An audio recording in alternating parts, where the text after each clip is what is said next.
Est-ce que je recommande le Shikoku pour se lancer en élevage? La réponse est non. Tout simplement parce que le Shikoku peut être compliqué en reproduction et qui risquerait de vous dégoûter de l'élevage. Déjà, il y a pas mal d'infertilité. Rien qu'en France, chez les mâles, j'en connais au moins 3 qui ont des problèmes d'infertilité, alors que jusqu'à maintenant, on en a utilisé à peine une quinzaine. Ensuite, chez les femelles, on a pas mal de problèmes de chaleur coupée, de chaleur prolongée, de chaleur anovulatoire, bien évidemment. Entre 2 cycles de chaleur, vous pouvez avoir 13 à 15 mois. Ou alors, au contraire, à peine 2-3 mois, et là, c'est plutôt symptomatique de kyste ovarien. On a pas mal de chiots uniques aussi, dû à des résorptions notamment. Aussi, les femelles peuvent être compliquées sur le choix des mâles. On va avoir un certain nombre de femelles qui ne vont accepter aucun des mâles qu'elles ont côtoyés ou avec lesquels elles ont grandi. Et vous avez d'autres femelles qui vont même accepter aucune saillie. Dès que ça va toucher, ça va partir en cacahuète. Donc ça oblige à faire des inséminations. Ensuite, souvent, quand on débute l'élevage, on n'a pas les installations.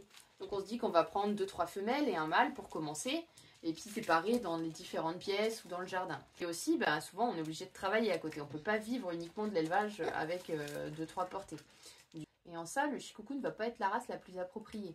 Déjà parce que c'est une race qui peut être compliquée en groupe, notamment au moment des chaleurs. Vous allez avoir des tensions entre les différentes femelles, entre les mâles et même entre les femelles et les mâles. Pour ce qui est du travail, on est sur un chien qui, contrairement à l'Akita ou au Shiba, qui ont un côté indépendant à faire leur vie, là on est sur un chien qui est très très pot de colle et très proche de son propriétaire.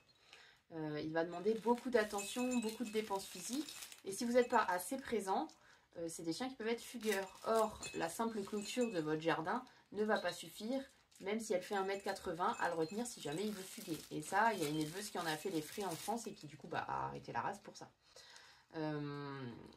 Il apprendra à creuser, il apprendra à casser la grille, ou à escalader, ou à passer par le toit, ou à utiliser une poubelle renversée, peu importe, mais il trouvera un moyen de sortir si vraiment il veut sortir. Et pareil, ne pensez pas avoir une portée de chiots Shikoku dans votre salon, dans un parc à chiots. Jamais vous arriverez à contenir des Shikoku dans un parc à chiots, ou alors vraiment si votre parc à chiots c'est Alcatraz, et que vraiment ils ont trouvé aucun moyen de sortir, et bien ils vont juste hurler comme des mandragores toute la journée. C'est des chiens qui ont besoin de beaucoup d'activités, de beaucoup de dépenses mentales surtout, et de beaucoup d'occupation. Ils s'ennuient vite. Donc vous ne pouvez pas les garder pendant 2 mois dans un parc à chiots. Et ne pensez pas que juste une sortie pendant 1 heure par jour, ça suffira. C'est des chiens qui ont besoin d'espace.